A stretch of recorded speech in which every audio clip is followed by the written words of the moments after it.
कोई हुआ नहीं जो हमारे माननीय सुरेश श्री हंसुराम साहब था। बहुत अच्छे विधायक हैं। मैं इनको भी अपने दिल की गहराइयों से हार्दिक स्वागत अभिनंदन वंदन करते हुए इस कार्यक्रम की अध्यक्षता करते हुए आदरणीय अध्यक्ष महोदय जी, इस मंच पर उपस्थित है हमारे बड़े भाई जो इसी वार्ड से जिला पंचायत के सदस्य हैं, बहुत लोकप्रिय हैं, आम जनमानस के दुख सुख में हमेशा कदम से कदम मिलाकर चलते हैं, बड़े भाई सर्वश्री जनार्दन यादव जी। यहाँ के प्रधान हमारे बड़े भाई कन्हैया जी,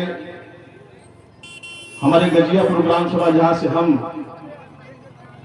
निवास करते हैं, जहां मेरी जन्मभूमि है, हमारे प्रधान जी अनिल कुमार उर्फ पप्पू जी, उमेश अम्बेडकर जी, बड़े भाई संजीत मास्टर साहब जो हमारे के प्रधान हैं, और बड़े भाई हमारे कुशार रशीदपुर के प्रधान मंजीत जी,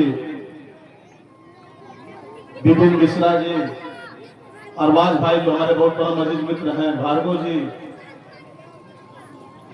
लोकेश चौरसिया जी, संचालन का कार्य कर रहे हैं बहुत कुशल संचालक हमारे बड़े भाई अंशु कौल जी, सामने बैठे हमारे पिता तुल्य बुजुर्ग नौजवान साथी, इस कार्यक्रम में उपस्थित हमारी माताएं बहनें, नौजवान हमारे भाई छोटे बच्चे, इस मंच के माध्यम से मैं सभी लोगों का अपने दिल के गहराइयों से हार्दिक स्वागत अभिनंदन वंदन करता हूं। साथियों,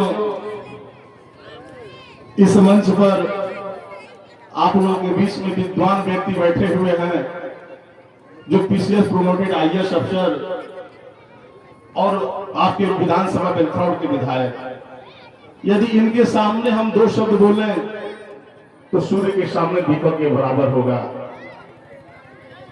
संचालक महोदय जी ने इशारा दिया है 2 मिनट का समय, मैं मात्र 1.5 मिनट नहीं बोलकर अपनी बात को समाप्त कर लूंगा। साथियों, आज हम जो मठिया विधायक जी, इस धरती को मैं नमन करना चाहता हूं।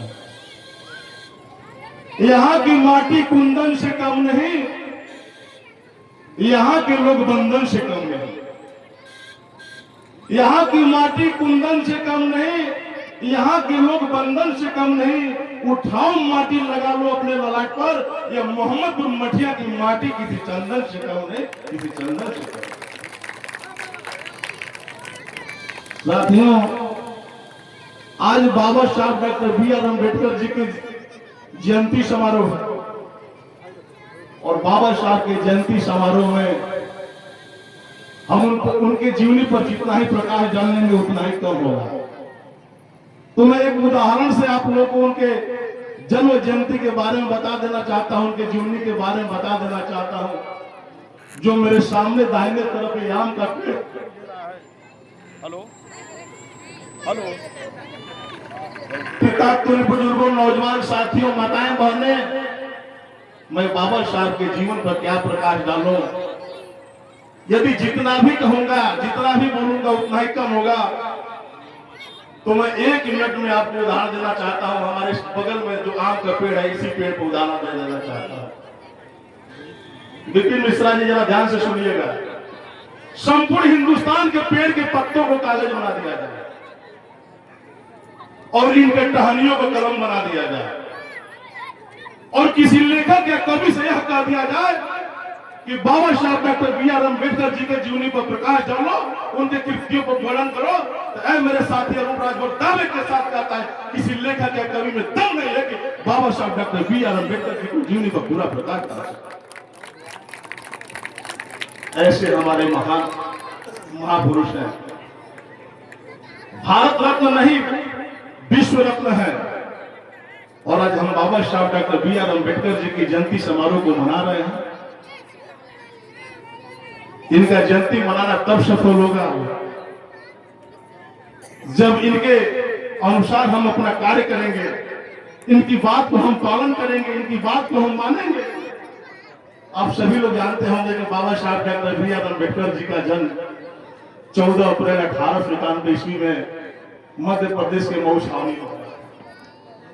मेरे साथियों, बहुत संघर्ष किए बाबा साहब। पैदा हुए, पढ़ने जाते थे, मालूम चलता था कि विद्यालय से कक्षा से बाहर लोग कर देते थे। उस समय एक सामंतवाद बहुत चरण सीमा पर था। लेकिन सामंतवाद किसी जाति विशेष का नहीं होता है, हर जाति में सामंतवाद होता है। मैं किसी जाति विशेष का नाम नहीं ले रहा हूं। उनको ऐसा कर दिया जाता था कि क्लास से बाहर कर दिया जाता था। लेकिन बाबा साहब doctor B are Ambedkar ji निराश होकर कभी घर नहीं जाते थे, उस तरफ चले जाते थे जहां सीधे खिड़की से श्यामपट दिखाई देता। और कक्षा में जब अध्यापक पढ़ाता था तो उस श्यामपट पर देखकर बाबा साहब doctor B are Ambedkar ji देखते थे और वही पढ़ते थे।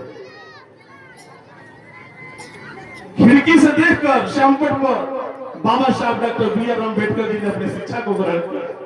उनको प्यास लगती थी तो चपरासी जाता था, घड़े से पानी देता था, घड़े से पानी पिलाता था। कभी कभी वो भी नहीं पिलाते थे। मेरी माँ बहने बहुत दुख झेले हैं बाबा साहब, बहुत दुख झेले हैं। आज इतना बड़ा दुख झेल है, तब हम जैसे लोगों को पढ़ने लिखने का, वोट देने का अधिकार दिए हैं। नहीं तो एक जमाना था कि राजा का बेटा ही राजा बनता था। लेकिन बाबा साहब ने उस रानी के पेट का ऐसा ऑपरेशन किया कि मेहता रानी के पेट से भी राजा पैदा करने का काम किया। आज हंसुराम साहब जी यदि विधायक हैं, इनके सामने मैं दावे के साथ करता हूं, यदि यह विधायक है तो बाबा साहब doctor B are Ambedkar ji के बदौलत है, नहीं तो विधायक नहीं होता। यदि हमारे महापुरुष आज बाबा साहब डॉक्टर बी आर अम्बेडकर नहीं रहते, हमें आज नहीं रहते। आज पीसीएस अफसर थे, आईएएस अफसर बने, आज बाबा साहब डॉक्टर बी आर अम्बेडकर की देन है। आज आप लोगों के बीच में जो शब्द मैं बोल रहा हूं, तो मैं कहना चाहता हूं, बाबा साहब डॉक्टर बी आर अम्बेडकर जब अपनी शिक्षा दीक्षा कर लिए,